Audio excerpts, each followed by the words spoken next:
Ας μεταφερθούμε όμως για λίγο στη Νέα Μάκρη για να δούμε το έξυπνο ενεργειακό σπίτι που κατασκευάζει εκεί η εταιρεία Easy Home.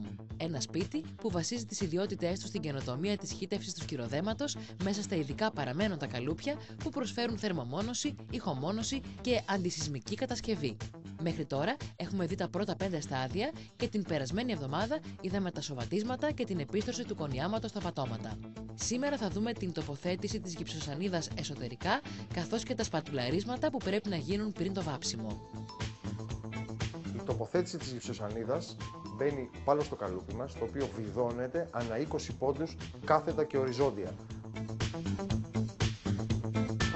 Αφού βιδωθούν οι γυψοσανίδες, το επόμενο στάδιο είναι να καλύψουμε όλους τους αρμούς με γάζα, η οποία μας δίνει τη δυνατότητα τυχόν ρηγματώσεις απλά να μην υπάρξουν.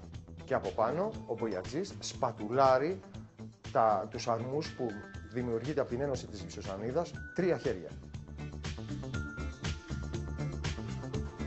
Αυτή τη στιγμή σπατουλάρουμε τους τοίχους μας με αυτόν τον ειδικό στόκο που έχει μεγάλη ελαστικότητα και με μια ειδική γάζα για να προστατεύσουμε το σπίτι μας από τυχόν ρογμές.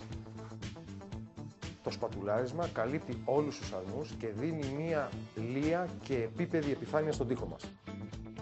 Όταν τελειώσουμε το σπατουλάρισμα όλου του σπιτιού εσωτερικά, τρίβεται το σπίτι με ειδικά μηχανήματα που έχει η εταιρεία και είναι έτοιμο να δεχτεί τη βαφή. Πριν τη βαφή όμως, υπάρχει ένα ακόμα στάδιο που θα δούμε την επόμενη εβδομάδα. Την τοποθέτηση των πατωμάτων εσωτερικά, που μπορεί να είναι ξύλινο πάτωμα ή πλακάκια, ανάλογα με την επιλογή του κάθε ιδιοκτήτη. Στο συγκεκριμένο σπίτι θα στρώσουμε πλακάκια παντού. Αυτό όμως την επόμενη εβδομάδα.